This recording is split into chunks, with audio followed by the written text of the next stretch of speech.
আপনাদেরকে সুসংবাদ দিচ্ছি না, যারা ঈমান এনেছে বলেন তো আল্লাহর উপরে আমাদের ঈমান আছে না নাই? ফেরেশতাদের উপরে ঈমান আছে না নাই? আর ঈমানের শাখা প্রশাখা নিয়ে আমি আপনাদের সামনে কাট কিছু কথা বলে দিতে চাই। সামনে আল্লাহ বললেন, আমি যে ব্যবসার কথা তোমাদেরকে জানাই দিতে চাই, সেই ব্যবসার পুঁজি হলো, এক নম্বরের পুঁজি হলো তুমিনুনা বিল্লাহ, জাহান্নামের উপরে আমরা ঈমান, জান্নাত যদিও আমরা না দেখি বিশ্বাস করেছি, জাহান্নাম আমরা দেখি নাই তারপরে সেটা বিশ্বাস করেছি, আখিরাত এখনো পর্যন্ত আমাদের কাছে আসে নাই কিন্তু বিশ্বাস করেছি। এবার চলে আসি আল্লাহর উপরে ঈমান। এখন বলেন তো, সর্বপ্রথম কোন মানুষ যদি নামাজে যায়, নামাজে কোন হিন্দু মানুষ যদি সারাটি জীবন ধরে সেই মূর্তি পূজা করে, আর যেই ব্যক্তি সাথে সাথে ঈমান আনবে, ঈমান আনার পরের দায়িত্ব হলো তাকে নামাজ আদায় করা। কথা বল ঠিক না বেটে? কিন্তু ঈমানে আনে নাই, তার জন্য কি নামাজ আছে? জোরে কন। তাহলে এখন আমরা পরিষ্কার ভাষায় একটা জিনিস পরিষ্কার বুঝে নেব, আল্লাহ রাব্বুল আলামিন যেই কথা বলল সেই কথা হলো প্রত্যেকটা নবী রাসূলকে আল্লাহ পাঠিয়েছে, লা ইলাহা ইল্লাল্লাহু মুহাম্মাদুর রাসূলুল্লাহ, লা ইলাহা ইল্লাল্লাহু মুসা কালিমুল্লাহ, লা ইলাহা ইল্লাল্লাহু ইব্রাহিমু খলিলুল্লাহ। বলে আল্লাহু আকবার। তাহলে প্রত্যেকটা নবী রাসূল দাওয়াত দিয়েছে, সর্বপ্রথম বলেছে আল্লাহ এক, সেই এক আল্লাহকে মেনে নাও, এক আল্লাহর ইবাদত করো। কথা বল ঠিক না বেটে? তাহলে আমরা এখনো পর্যন্ত এক আল্লাহকে মানতে পারি নাই। আল্লাহ রাব্বুল আলামিন জানালো প্রথম নম্বরে পুজো হলো আল্লাহর উপরে ঈমান আনা। ঈমানে মুফাসসালের ভিতরে আমরা বললাম আমানতু বিল্লাহি ওয়া মালাইকাতিহি ওয়া কুতুবিহি ওয়া রাসূলিহি, বলেন বলেন, ওয়াল ইয়াউমিল আখিরি ওয়াল কদরি খায়রিহি ওয়া শাররিহি মিনাল্লাহি তাআলা ওয়াল বা'থি বা'দাল মাউত। এটা হলো বিস্তারিত ব্যাখ্যা। কথা বল ঠিক না বেঠিক? এই বিস্তারিত ব্যাখ্যা মধ্যে সর্বপ্রথম আমরা ঈমান এনেছি আল্লাহর উপরে, আমানতু বিল্লাহি। কথা বলেন ঠিক না বেঠিক?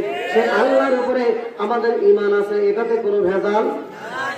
আরো জোরে বলেন ভেজাল। আপনি ছোট্ট একটা সন্তানকে যদি বলেন ঈমান কার উপরে এনেছো, সেও মুসলমানের সন্তান হলে বলবে আল্লাহর উপরে। ঠিক না বেঠিক? আমার বলা দিল।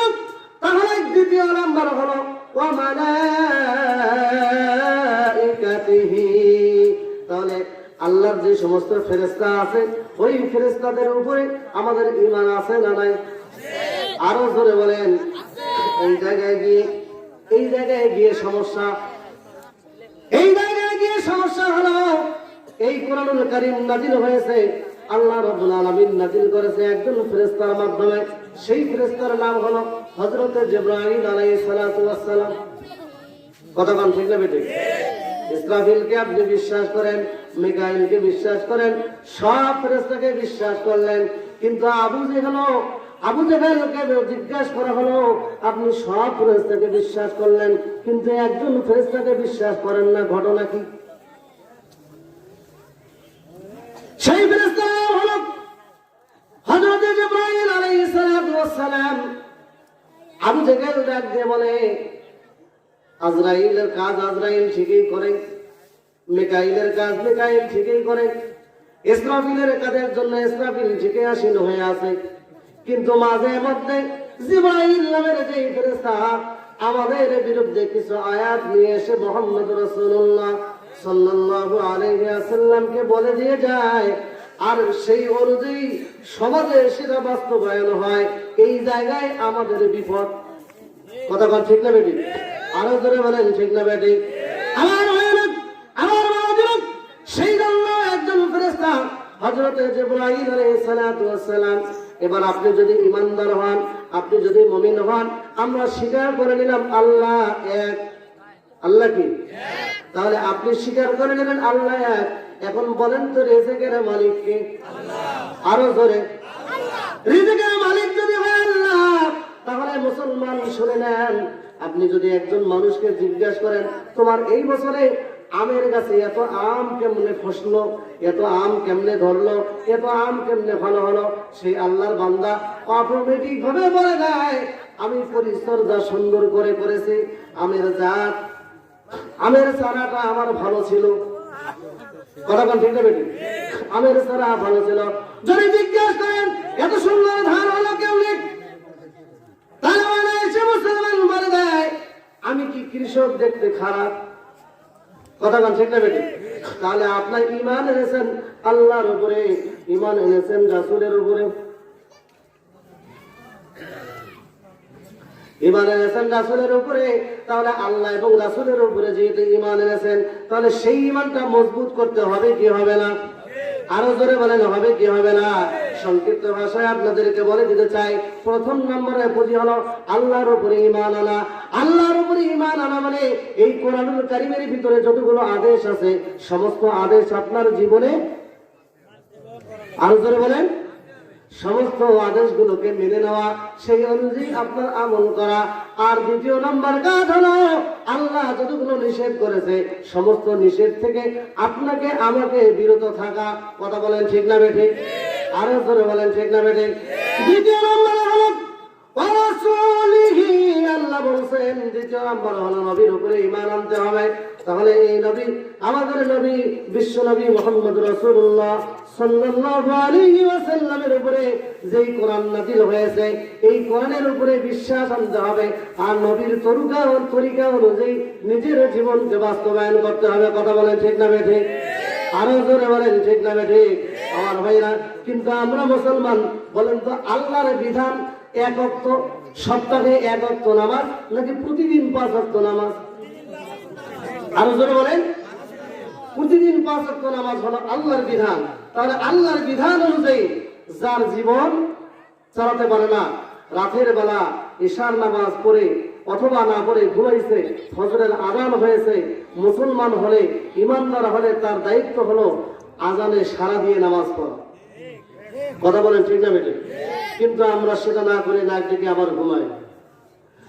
ওরে কেমন করে ঘুমাও তুমি, ওরে কেমন করে ঘুমাও তুমি, ফজর করে কাজা। আল্লাহু আকবার বলে। ওরে কেমন করে ঘুমাও তুমি, ফজর করে কাজা। এমনও তো হতে পারে জোহরের আগে তোমার জানাজা, এমনও তো হতে পারে এই মাহফিল শেষে তোমার জানাজা। মুসলিম হয় না জন্ম নিলে মুসলমানের ঘরে, কাফের মুমিন তফাৎ হয় নামাজের উপরে। ওরে এই জীবনে না হয় যেন, ও তোরে এই জীবনে না হয় যেন আর কোন নামাজ কাজা। এমনও তো হতে পারে ফজরের পরে তোমার জানাজা। বলেন আল্লাহু আকবার। আমার ভাইরা, সময় আমার একবারে সংকীর্ণ হয়ে গেছে। আলোচনা কেবল মাত্র শুরু, আলোচনা কেবল শুরু। আমি আপনাদের সামনে যে আয়াত তেলাওয়াত করেছি, আল্লাহ এখানে 4টা বিষয়ের কথা বলেছে। আমি সংক্ষিপ্ত ভাষায় 2টা কথা বললাম, আরো সংক্ষিপ্ত ভাষায় বাকি কথাগুলো একটু বলে দিতে চাই। আল্লাহ রাব্বুল আলামিন ডাক দিয়ে বলল, ওয়া রাসূলিহি ওয়া তুজাহিদুনা ফি সাবিলিল্লাহ।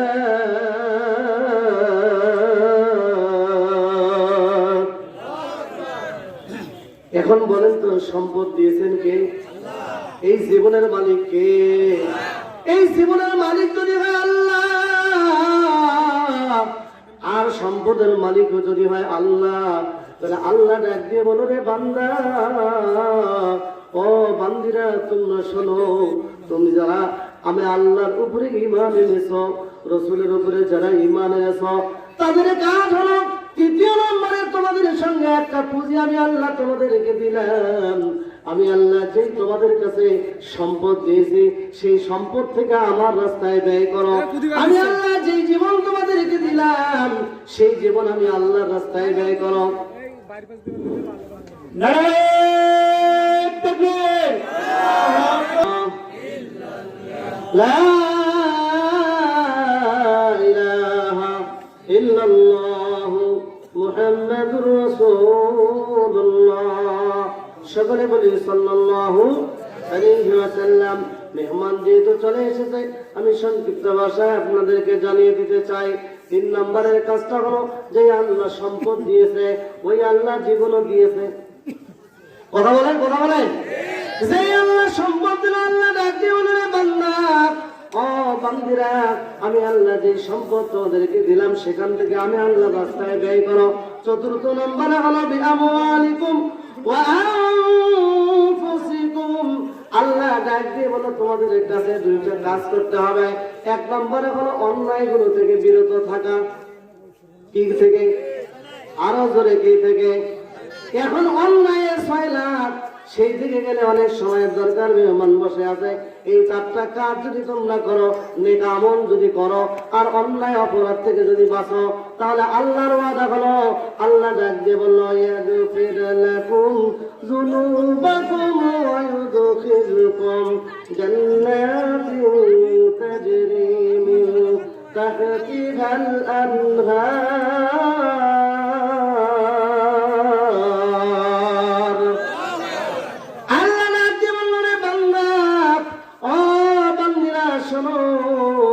তোমরা যদি 4টা কাজ, আমার এই 4টা আমল যদি তোমরা করতে পারো, আমি আল্লাহ ওয়াদা করলাম, তোমাদের জীবনের যত গুনাহ আছে, সমস্ত জীবনের গুনাহগুলো আমি আল্লাহ মাফ করে দিব। দ্বিতীয় নম্বর, আল্লাহ বলতেছে, বান্দা বান্দিরা, শুধু তাই নয়, জীবনের গুনাহগুলো মাফ করে দিব ঠিকই, পাশাপাশি আমি আল্লাহ তোমাদের জন্য চমৎকার একটা জিনিসের কথা বললাম, সেইটা হলো ওয়ায়ুদখিলুকুম জান্নাতিন তাজরি মিন তাহতিহাল আনহার। যদি ব্যবসার সঙ্গে তোমরা সংযুক্ত হতে পারো, দুনিয়ার জীবনের গুনাহ মাফ হয়ে যাবে, আর কবরের জিন্দেগি তোমাদের জান্নাত হয়ে যাবে। যেই জান্নাতের ভিতরে সর্বদাই শরবত এবং প্রবাহিত থাকবে, ঝর্ণা প্রবাহিত থাকবে। আমার ভাইয়েরা, আল্লাহ রাব্বুল আলামিন আমাদের সকলকে সেই বিষয়গুলোর উপরে আমল করার তৌফিক দান করুক। সকলে বলেন, আরো জোরে বলেন।